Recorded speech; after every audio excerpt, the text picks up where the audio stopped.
नमस्कार विद्यार्थियों। प्रथम वर्ष के दूसरे प्रश्न पत्र में कुल 5 इकाइयाँ हैं और उसमें जो चौथी इकाई है वो नाटक के अर्थ, तत्व और उसकी विकास यात्रा से संबद्ध है। आज हम इस इकाई में से नाटक का अर्थ, उसकी उत्पत्ति और उसके तत्वों के बारे में हम पढ़ेंगे। हम कोशिश करेंगे कि आप ये समझ पाएँ कि नाटक क्या है और उसकी उत्पत्ति कैसे हुई और नाटक के तत्व कौन कौन से हैं। तो विद्यार्थियों, नाटक जो है वो शब्द संस्कृत की नट धातु से बना है। नट जिसका अर्थ होता है अभिनय करना। और आचार्य धनंजय ने 10 रूपक के ग्रंथ लिखा है, उसमें नाटक की परिभाषा इस प्रकार दी है कि अवस्था अनुकृति नाट्यम, अर्थात किसी अवस्था के अनुकरण को ही नाटक कहते हैं। और भरत मुनि का कहना है कि जिसमें वेद, शास्त्र, साहित्य, कला एवं दर्शन सभी अंगों एवं उपांगों का समन्वय हो तथा अभिनय हो, वह नाटक है।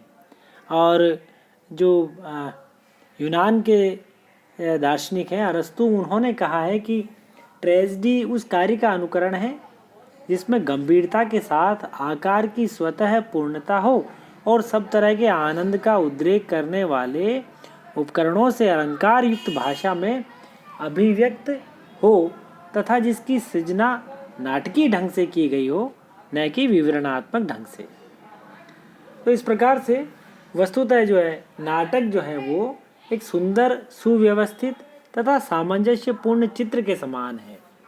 उसमें उसकी जो वस्तु है, उसका जो आकार है, उसका रूप रंग, उसकी रंजना, उसका वातावरण, इन सब में समन्वय होना चाहिए।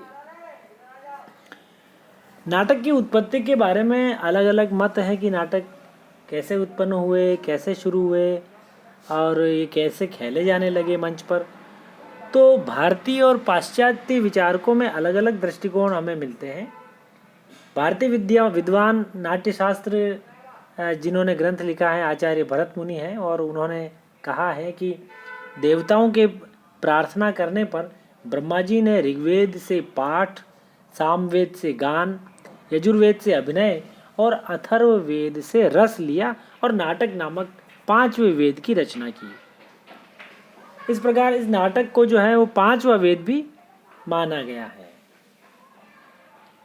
और आचार्य विश्वकर्मा ने रंगमंच का निर्माण किया, भगवान शिव ने तांडव नृत्य दिया तथा माता पार्वती ने लास्य नृत्य दिया। भरत मुनि की देखरेख में सबसे पहले अमृत मंथन नाटक का अभिनय किया गया था। तो इस प्रकार ये आचार्य भरत मुनि के अनुसार ये सारा उत्पत्ति का ये प्रकरण यहाँ पर हम देख पाते हैं। पाश्चात्य विद्वान पिशेल कहते हैं कि कठपुतलियों के खेल और नाच से नाट्य साहित्य की उत्पत्ति हुई। पाश्चात्य विद्वान डॉक्टर रिजवे जो है वो कहते हैं कि नाटक का उदय मृत वीरों की पूजा से हुआ है। प्रारंभिक काल में मृत आत्माओं की प्रसन्नता के लिए गीत, नाटक आदि का आयोजन हुआ था। इस प्रकार प्रोफेसर हिलिब्रा और प्रोफेसर कोने कहते हैं कि भारतीय नाटकों का उदय लोकप्रिय स्वांगों से हुआ है। तो इस प्रकार हमें जो है अलग अलग यहाँ पर दृष्टिकोण देखने को मिलते हैं कि नाटक की उत्पत्ति किस प्रकार हुई थी। नाटक का जो अब यहाँ पर हम देखेंगे कि नाटक जो है वो उसका प्रभाव व्यापक और गहरा है। नाटक के माध्यम से मानव जीवन की जो चित्त वृत्तियाँ हैं उसको साकार किया जा सकता है, संस्कारों को प्रशिक्षित किया जा सकता है। और नाटक का जो लोक अभिरूप जो है वो अत्यंत प्राचीन है और उसमें व्यापक प्रयोग होते हैं। इस प्रकार नाटक का जो अपना एक महत्व है वो हमें सर्वत्र दिखाई पड़ता है। आइए अब हम जैसे नाटकों की तत्व की बात करें। नाटक के जो तत्व कौन कौन से हैं, तो नाटक के कुल 7 तत्व माने जाते हैं।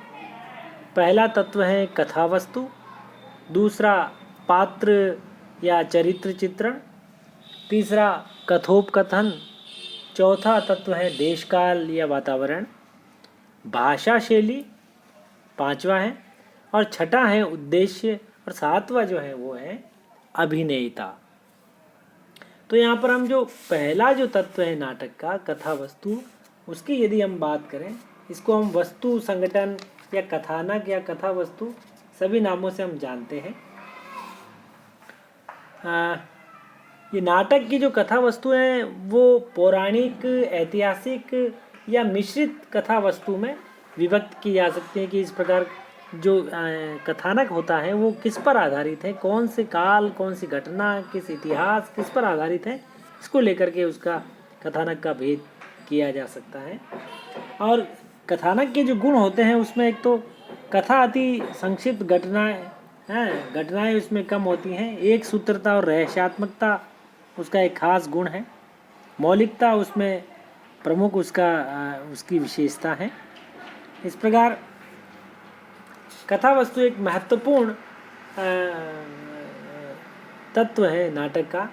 इसमें शिथिलता नहीं होनी चाहिए और घटनाएं ज़्यादा हो, कथा प्रवाह निर्बाध रूप से संचालित हो, ऐसी इसमें मान्यता है कि कथा जो निर्बाध रूप से प्रवाह हो वो कथानक सबसे अधिक प्रभावशाली और महत्वपूर्ण होकर के उभरता है।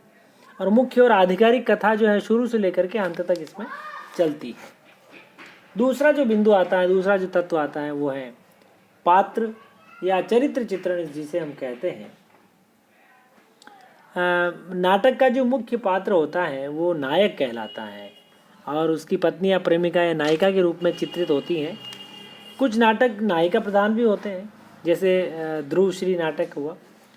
नाटक में नायक जो है वो 4 प्रकार के होते हैं। एक तो धीरोदात्त यानी जो श्रेष्ठ गुणों से संपन्न शूरवीर नायक, धीरोद्धत यानी श्रेष्ठ गुणों से संपन्न किंतु अभिमानी नायक, धीर प्रशांत श्रेष्ठ गुणों से संपन्न किंतु धैर्यशाली नायक, और धीर ललित यानी श्रेष्ठ गुणों से संपन्न कला क्रीड़ा प्रिय नायक। इस प्रकार नायिका के भी 3 प्रमुख भेद माने गए हैं, स्वकीया, परकीया और सामान्य। अगला जो तत्व आता है नाटक का वो आता है कथोपकथन या संवाद यानी बातचीत। नाटक का मूल तत्व, प्राण तत्व ये माना जाता है कि बातचीत के बिना नाटक जो है वो अभिनय नहीं किया जा सकता। इस प्रकार हम देखें तो इसमें इसके माध्यम से एक पात्र दूसरे पात्र से संभाषण करता है और उनके मन के विचारों को व्यक्त करता है। और उत्तम जो कथोपकथन माना जाता है उसमें जो गुण होते हैं उसमें कथोपकथन के माध्यम से कथा जो है विकसित होती है।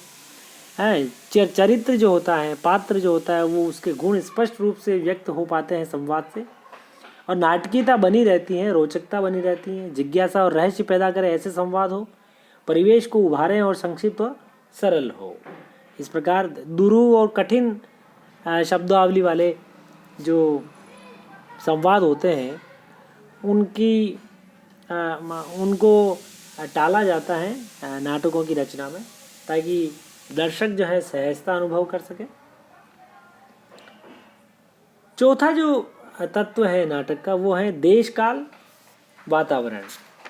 देश काल वातावरण जो है वो नाटक की युगीन परिस्थितियों और युगीन माहौल, उस समय की तत्कालीन परिवेश को प्रकट करता है देश काल वातावरण, है ना।